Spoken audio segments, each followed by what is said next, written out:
Hey everyone, welcome. I am absolutely thrilled you're joining us for today's Explainer. Look, we're diving into a topic that is literally keeping technology leaders awake at night right now: enterprise AI governance. We're going to unpack some brilliant insights from data scientist Dr. Anthony Scriffignano and strategic CIO advisor Tim Crawford. We'll be looking at this massive, ground-shaking shift happening right under our feet when it comes to shadow AI and agentic risk.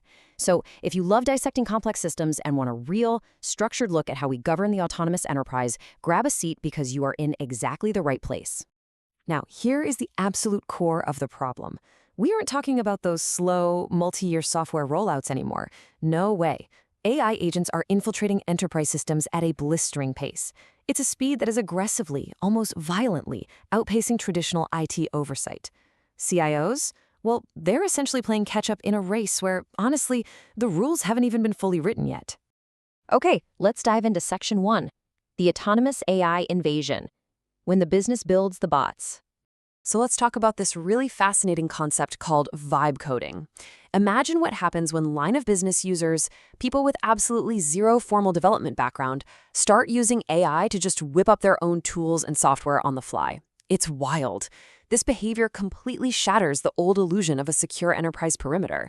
IT doesn't control the gates anymore, because the building blocks are literally in everyone's hands. Shadow AI isn't just someone sneaking an unapproved software subscription on a corporate card anymore. It's custom-built logic being created right there by the end user. And here's where it gets a little scary. The reality is, we basically have autonomous bots walking around enterprise systems disguised as human employees. Because these tools are being spun up by the end users themselves, the agents just adopt their creators' access levels. You have non-human entities making decisions, pulling data, and acting on things, all while wearing human employee credentials. It's a visceral, immediate threat to enterprise security, for sure. Moving right along to Section 2, why traditional IT breaks, the end of static governance. There is a massive technical breakdown happening right here. Think about traditional regression testing. It relies entirely on static code and highly predictable environments. It's rigid, and frankly, it's pretty slow. But put that next to the reality of foundation models. With enterprise AI, the models, the training data, and the environments are all mutating and changing at the exact same time. It's like trying to hit a moving target while standing on a moving train. You just can't run a standard static test when the foundation itself is constantly shifting underneath the running systems. Those old governance tools, they simply weren't built for this kind of fluidity. And this whole issue extends way beyond just testing code. Think about your organizational rules. You can't just slap traditional human HR-style policies onto AI agents. I mean, it sounds totally absurd when you say it out loud, right? But that's exactly what happens when you try to force old frameworks onto entirely new technology.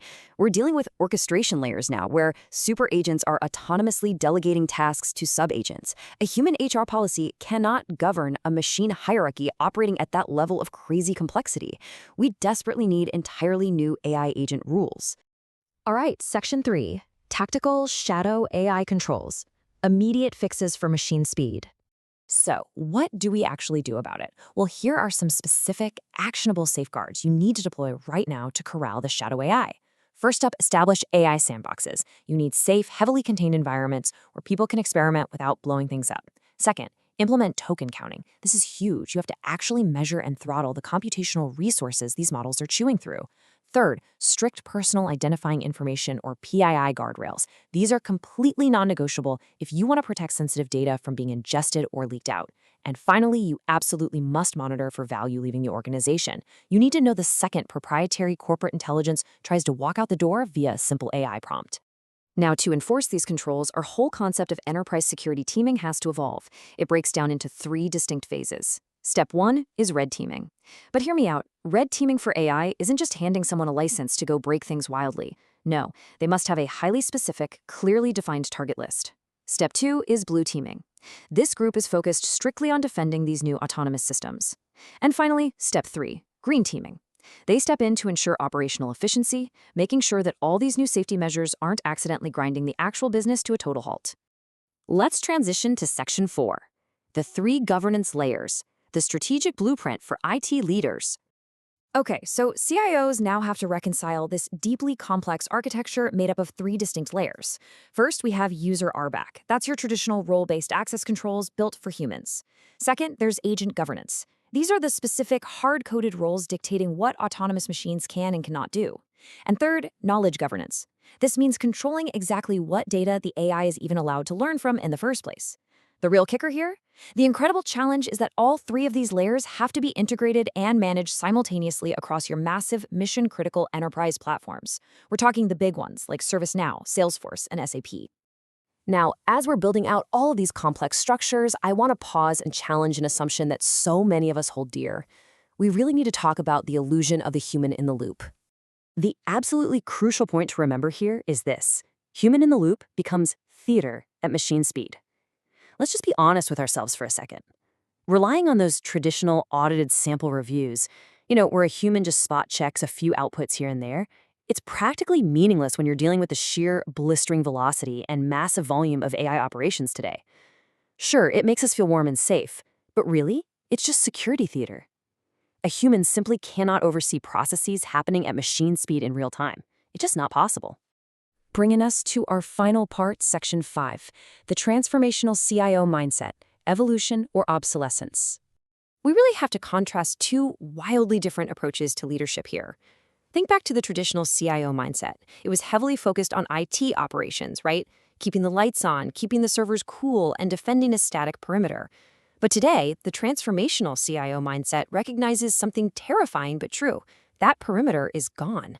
Because AI is now so deeply, intimately embedded in how the business operates, deep business depth is no longer just a nice-to-have for a technology leader. It is the absolute non-negotiable prerequisite skill needed to manage agentic risk effectively. You cannot govern what you don't deeply understand on a fundamental business level. Which leaves us with this final, incredibly vital question to reflect on as we wrap up. Do you have the business depth required to govern at machine speed? Think about it. As vibe coding accelerates and AI agents continue to operate autonomously deep within our systems, those old traditional IT checklists are going to fail. They just will. Your intimate understanding of the business is ultimately your most powerful governance tool. I really hope this explainer has given you a clear, structured roadmap to start tackling these massive challenges head on. Thank you so much for hanging out and learning with me today, and keep asking the hard questions.